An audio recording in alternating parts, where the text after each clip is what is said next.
صلى وسلم على محمد وآله وصحبه والمقتدى. Bismillah ar-Rahman ar-Rahim, alhamdulillahi rabbil alamin. Donc on va passer à la démonstration des ablutions. Donc la première des choses à prendre en considération, c'est les mérites des ablutions. Le prophète alayhi salatu wassalam, il dit dans un hadith rapporté par Muslim, man tawadda'a fa ahsana al-wudu kharajat khatayahu min jasadihi hatta takhruja min tahti adfarihi. Celui qui accomplit ses ablutions et qui se perfectionne dans l'accomplissement ou perfectionne ses ablutions, eh bien ses péchés sortiront de son corps au point où ils sortiront de sous ses ongles.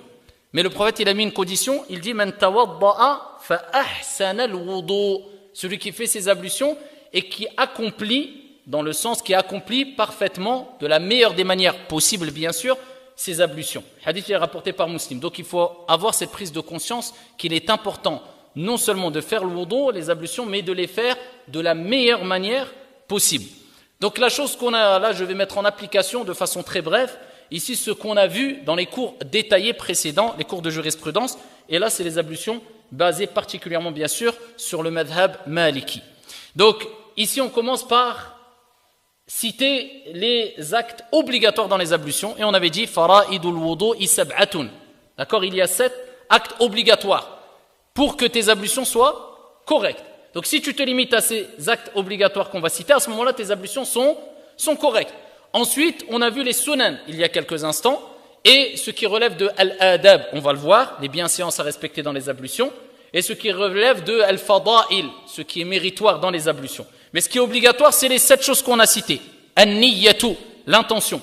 C'est d'avoir l'intention, d'accord, de sortir de cet état d'impureté pour entrer dans un état de pureté, pour accomplir par exemple un acte obligatoire qui fait partie des actes obligatoires, as-salah, ou pour adorer Allah Azza wa Jal, ila akhir. Ça, on l'a détaillé. Donc l'intention, et ça c'est une chose qui est obligatoire. On ne doit pas mettre l'intention simplement de se rafraîchir, contrairement à une minorité comme Ind al-Ahnaf qui l'autorise. Mais à la kulli hal, ici, chez la majorité, particulièrement chez les malikites bien sûr, il est important d'avoir l'intention, de mettre l'intention des ablutions. Donc, an-niyyatu. Ensuite, wa ghaslul wajh.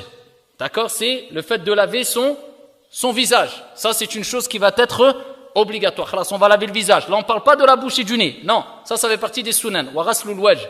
Et ensuite, wa ghaslu al-yadayni ila al-ka'bayn. On va laver les mains jusqu'au ka'bayn. Ça va être les obligatoires. Khalas. Ila al-mirfaqayn, afwan. Ila al-mirfaqayn. Ici, ça, c'est les choses qui sont obligatoires. Ensuite, wa mas'u jami'i ar-ra's. Essuyer l'ensemble de la tête. Je l'ai essuyé une fois, un aller c'est bon. Khalas. Et ensuite, wa ghaslu ar-rijlayni ila al-ka'bayn. Je lave mes pieds jusqu'au ka'bayn. Khalas. Il me reste quoi? Ad-dalk.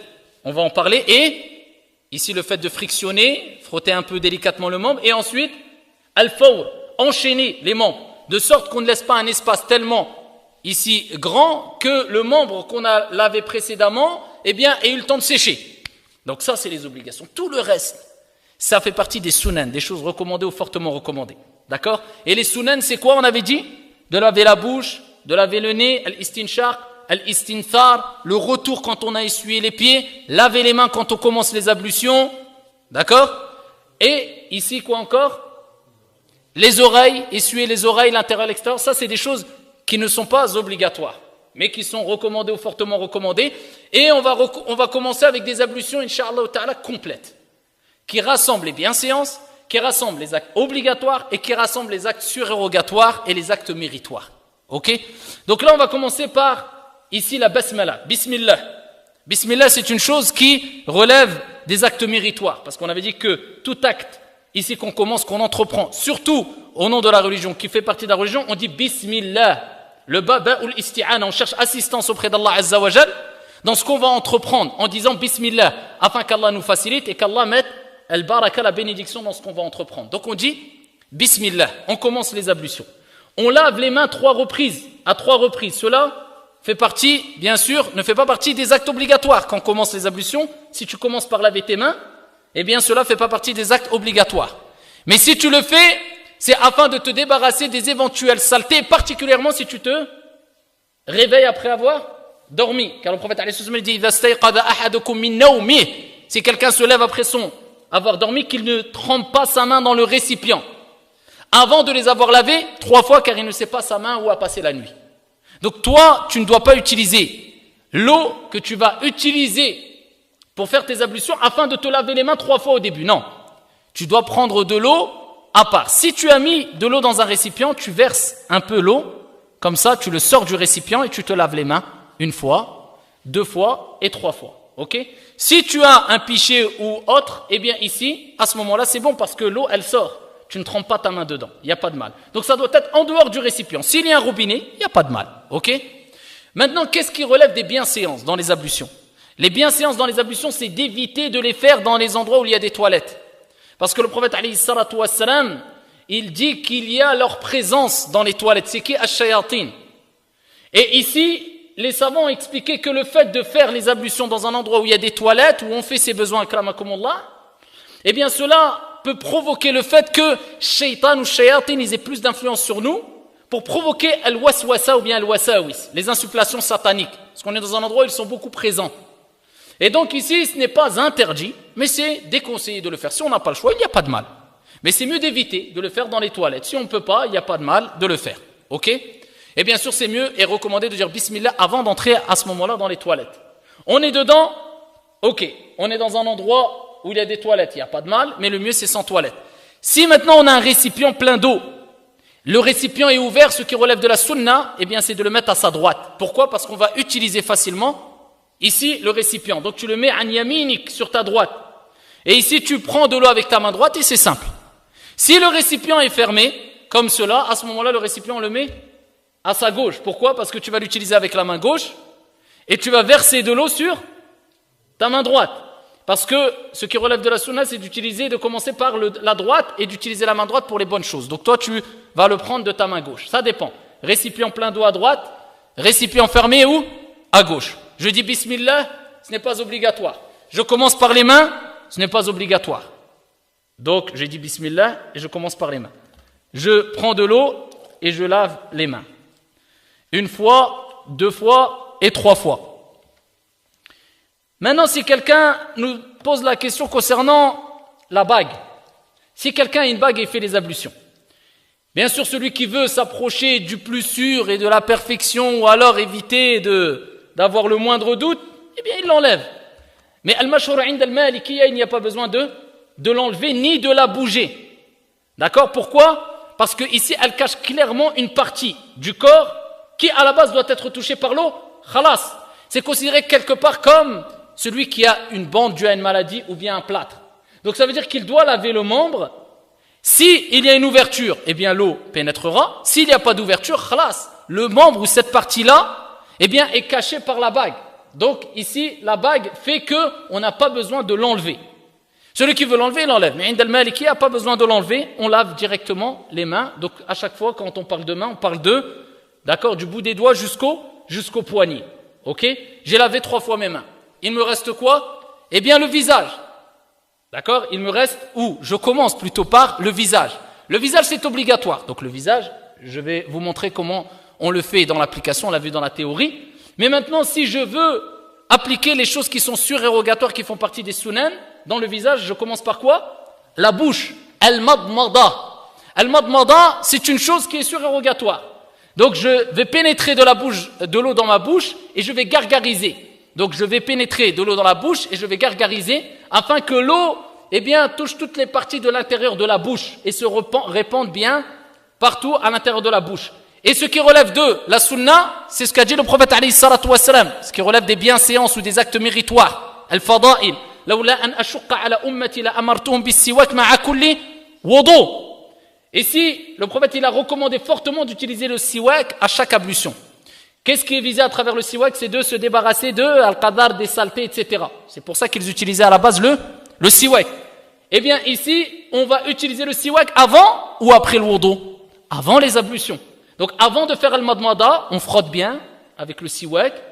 Et quand les saletés dues au frottement, à l'utilisation du siwak, eh bien se sont un peu répandues dans la bouche, le but c'est de s'en débarrasser.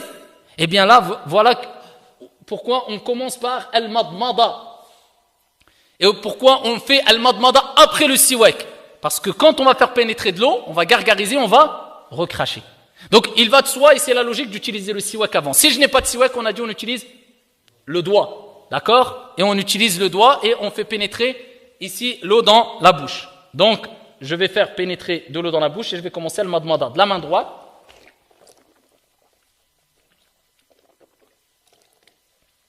Et donc, je recrache, akramakumullah. Désolé pour un peu les âmes sensibles, mais bon. Ici, je recrache ici ce qu'il y a dans la bouche. Et je le réitère à 3 reprises. Ah, 3 reprises, c'est une chose qui n'est pas obligatoire. Une fois suffit, chaque membre. Si je le fais à 3 reprises, 2 reprises c'est bien, 3 reprises c'est encore mieux. Parce qu'à 3 reprises, on s'assure que ici, tout le membre qui doit être lavé a été lavé. Donc, je réitère une deuxième fois.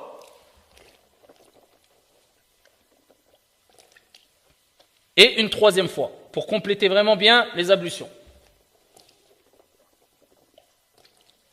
Donc, quand on a utilisé, on a fait 3 fois al-madmada, eh bien, on est toujours dans le visage. Mais ça, c'est des choses qui ne sont pas obligatoires, ça fait partie des sunan. On passe au nez. Al-istinshaq wa al-istinthar. Le prophète, alayhi salatu wassalam, il a dit dans le hadith rapporté par Abu Daoud, bi sanadin hasan, wa baligh fil istinshaq, illa an takuna sa'iman. Exagère dans l'istinshaq, l'aspiration de l'eau dans le nez, sauf si tu es en état de jeûne.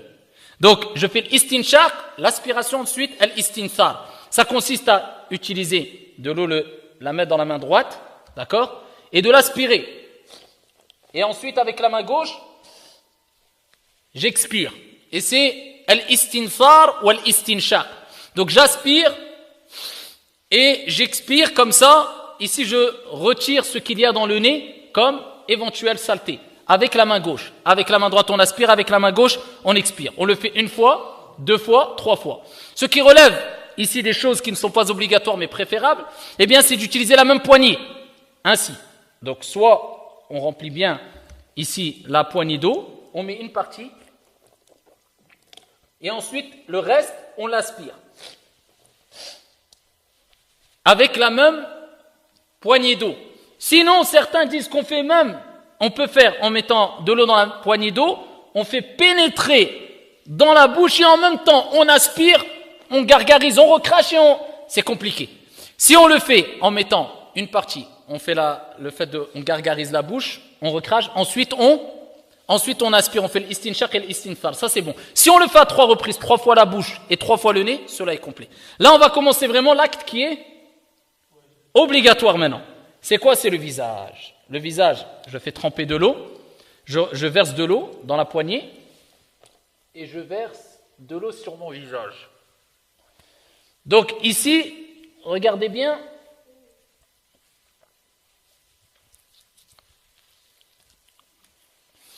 Le visage, quand on verse de l'eau, on a dit al-ghasl, c'est pas le masl. Al-ghasl, c'est quoi? Al-ghasl, c'est le fait de faire couler de l'eau et de frotter. C'est pour ça le prophète alayhi salatu wassalam, quand on lui a apporté, dans le hadith rapporté par Muslim et d'autres, quand on lui a apporté, on avait l'habitude de lui apporter des enfants en bas âge pour leur faire le tahnik, c'est-à-dire utiliser la date pour frotter leur palais et pour invoquer en leur faveur. Un jour, il y a un enfant qui a uriné sur lui. Et qu'est-ce qu'il a fait le prophète alayhi salatu wassalam? Il a demandé d'apporter de l'eau et il a aspergé. Falam yaghsilhu, et il n'a pas lavé le vêtement. Les savants et les malikites, ils ont utilisé ce texte pour dire, entre autres, que le lavage, c'est quoi? C'est asperger de l'eau et frotter. Mais quand on fait couler de l'eau, c'est pas laver. C'est pour ça dans le hadith, il a aspergé de l'eau, il a versé de l'eau, mais il n'a pas falam yaghsilhu, il n'a pas utilisé le terme al-ghasl. Parce que quand Allah nous ordonne de faire les ablutions, il dit ya ayyuhalladhina amanu idha qumtum ila as-salati faghsilu wujuhakum wa aydiyakum al-aya. Et donc il a ordonné de laver. Laver, c'est quoi? Faire couler l'eau et frotter.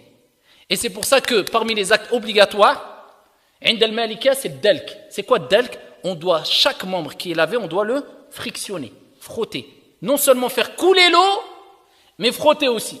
Ça veut dire que là, quand je vais faire couler l'eau, je dois faire ramener l'eau en haut de la tête pour qu'elle coule bien. Si je mets de l'eau ici au niveau de mon nez, est-ce que ça a coulé sur le front? Donc je dois prendre de l'eau, non seulement le faire couler et le frotter, mais donc ici je fais en haut de la tête.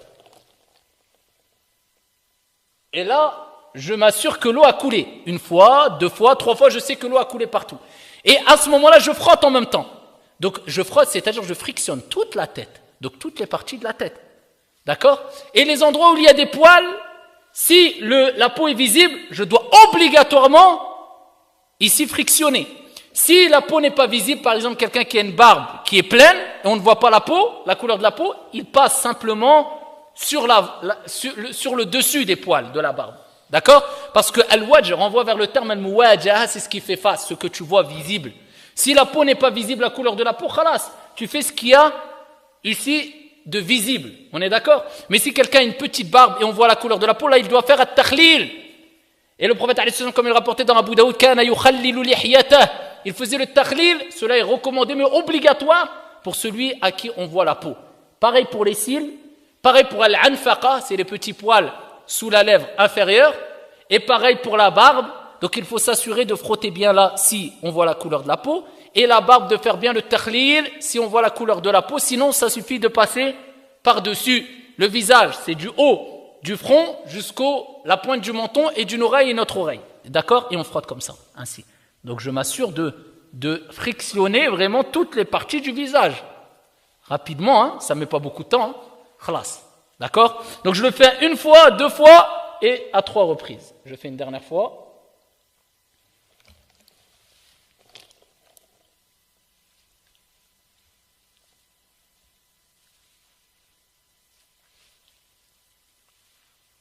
Khalas.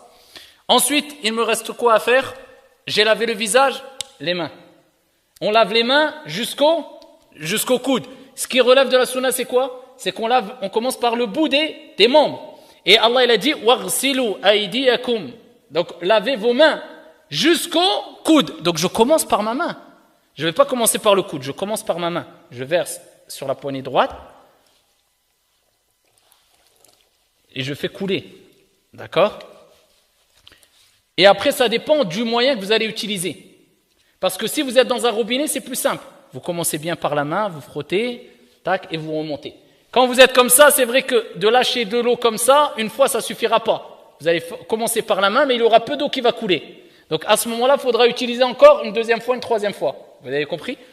Donc ici, je commence par la main et je remonte jusqu'au poignet. Vous voyez que l'eau, elle coule. Si elle ne coule pas, dans un endroit, ce n'est pas laver le membre. Donc il faut bien faire couler l'endroit. Donc je frictionne comme ça.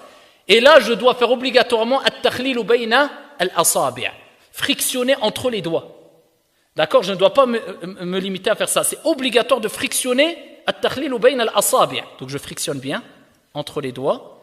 Et je m'assure de plier un peu les doigts. Pourquoi? Parce qu'il y a des plis. D'accord? Ici. Donc pour être sûr que j'ai même frictionné ici. Il ne faut pas rentrer dans le waswas et rester 2 heures dans les abs. C'est rapide. Voilà, je fais ça, je plie une fois, khalas, je monte. Une deuxième fois, une troisième fois. Et ensuite, pareil de la main gauche. Je prends de la main et je fais couler sur tout le membre. Ici, bien sûr, comme je vous ai dit, avec un pichet, ce n'est pas comme s'il y avait un robinet, par exemple. Donc ici, il n'y a pas de mal, même si vous commencez par le dessus du membre et ensuite vous faites couler en bas.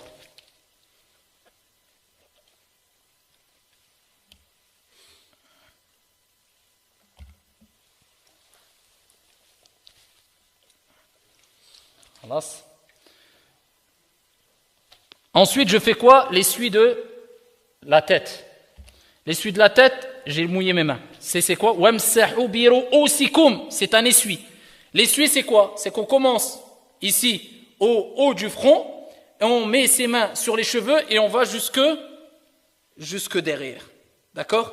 Ça, c'est ce qui est obligatoire. Et si quelqu'un veut revenir encore jusque devant, cela relève de la sunna. Et si quelqu'un a des cheveux longs, il doit ramasser ses cheveux et quand il fait l'aller derrière, donc ici il va derrière, il prend ses cheveux et il essuie jusqu'au bout des cheveux chez les Malikites. Et il ne s'arrête pas à la hauteur de la nuque. Il descend comme ça. S'il revient, c'est mieux, c'est une chose préférable. S'il fait simplement un aller jusque derrière, cela suffit. Ce qui relève de la sunna, on reprend encore de l'eau pour faire le massi. Ça c'est l'essuie toujours. Et là on fait l'intérieur et l'extérieur des oreilles. Cela c'est obligatoire ou pas? C'était pas obligatoire. Donc on fait l'intérieur, on s'assure d'avoir fait l'intérieur et l'extérieur des oreilles. Quand tu l'as fait en reprenant de l'eau, tu as fait une chose qui est préférable. Ensuite il nous reste quoi? Il nous reste les pieds.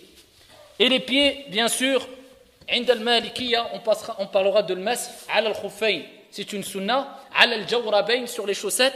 Eh bien, chez les écoles juridiques, chez les 4 écoles juridiques, ce n'est pas al-mashhour indahum, d'accord? Ça, ce n'est pas la parole prépondérante chez eux.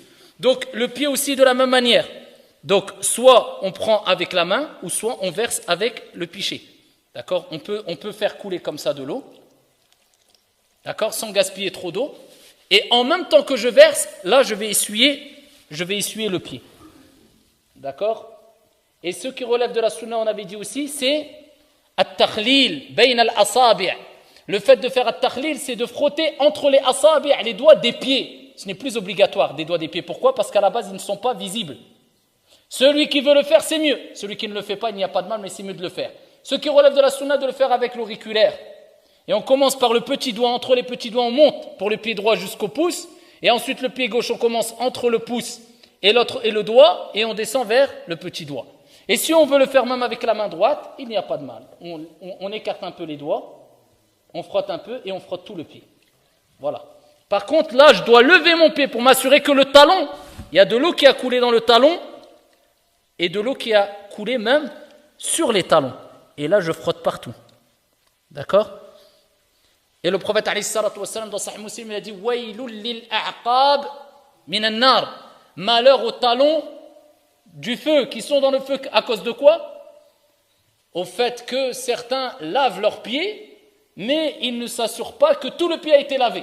Et al-ghasl et al-mash, c'est pas pareil. Il y en a, ils viennent, ils font une partie, ils lavent un peu, hop, une goutte, et il essuie partout. Ah, tout est humide. Celui-là, Mskin, peut-être il fait ses ablutions pendant des années, c'est peut-être pas les ablutions complètes. Peut-être ses ablutions sont battées là. Ça dépend de quelle école il est. Ala kullin. Ici, il faut que l'eau ait coulé dans tout le membre et qu'on ait frotté tout le membre. D'accord?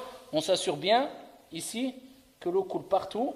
On écarte bien, on frotte et on lève le pied et on laisse couler.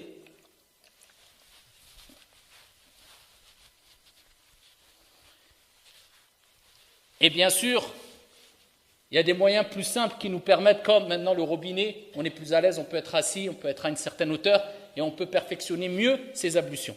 Et quand on a terminé les ablutions, ce qui relève de la sunna, c'est quoi? C'est de faire l'invocation. Toujours rapporté par Muslim. Le prophète alayhi salatu wassalam dit Ma minkum min ahadin yatawadda fayusbiru al-wudu thumma yaqul ashhadu an la ilaha illa Allah wahdahu la sharika lah wa ashhadu anna Muhammadan abduhu wa rasuluhu illa futihat lahu abwab al-jannati ath-thamaniyah yadkhulu min ayyiha sha'.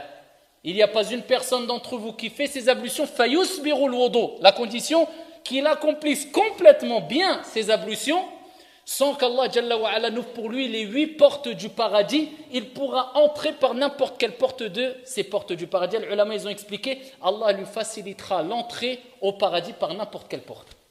Donc on commence avec un hadith de Muslim, où le prophète dit « Fa ahsan al-wudu » et on termine avec un hadith rapporté par Muslim où le prophète dit Fayusbiru al-wudu, toujours qui accomplit complètement et parfaitement les ablutions. Et dans un autre hadith bisanadin sahih, le prophète il a recommandé de dire à la fin des ablutions Allahumma aj'alni min at-tawwabin wa min al-mutatahhirin. Ya Allah, fais que je fasse partie de ceux qui se repentent et ceux qui se purifient, parce que al-wudu, il réunit les 2 purifications. Ici at-taharatul hissiyya wa at-taharatul ma'nawiyya. La purification physique et morale. Pourquoi? Parce que les ablutions te permettent de, ici, te faire expier des péchés, te faire pardonner les péchés, comme on a vu dans le hadith, ici, de Muslim, avec lequel on a commencé les ablutions. Donc vous avez bien compris, ici, qu'on doit respecter les choses qui sont obligatoires, et même surérogatoires, et même les bienséances, pour avoir fait ces ablutions de façon complète, incha'Allah ta'ala. Et je rappelle que ad-dalk, inda al-malikiyya, ça fait partie des obligations, donc frotter à chaque fois bien le membre délicatement, et ça c'est al-mashhur inda al-malikiyya, et on a donné les preuves et l'explication, c'est quoi al-ghasl, vraiment laver. Et ici on a parlé aussi de l-fawr, on doit enchaîner les membres de sorte que il n'y a pas un membre qui sèche avant l'autre. Par exemple, je vais laver le visage et je vais attendre tellement longtemps que le visage aura séché et ensuite moi je vais aller laver mes mains jusqu'au... Non, ça c'est pas bon. Il faut respecter l'enchaînement de sorte que à chaque fois que je lave un membre, le membre qui précède, il est toujours mouillé. Et si quelqu'un part et il se rappelle qu'il a oublié un membre obligatoire des ablutions, eh bien si ces membres sont secs, عند المالكية المشهور عندهم, eh bien, il doit revenir, il n'avait que le membre qu'il a oublié. Si ses membres sont encore mouillés, il lave le membre qu'il a oublié et il reprend la succession et relave les membres qui suivent. Ça, c'est de façon très brève l'application de la théorie de quelques cours qu'on a vus sur les ablutions. Et à la suite des cours, on va voir ici al-ghasl, donc comment on va faire al-ghusl, ghusl yawm al-jumu'ah, le lavage du jour du vendredi, et les détails, on va continuer bi-idhnillah azza wa jal petit à petit. Wa billahi tawfiq, wa barakallahu fina wa fikum, walhamdulillahi rabbil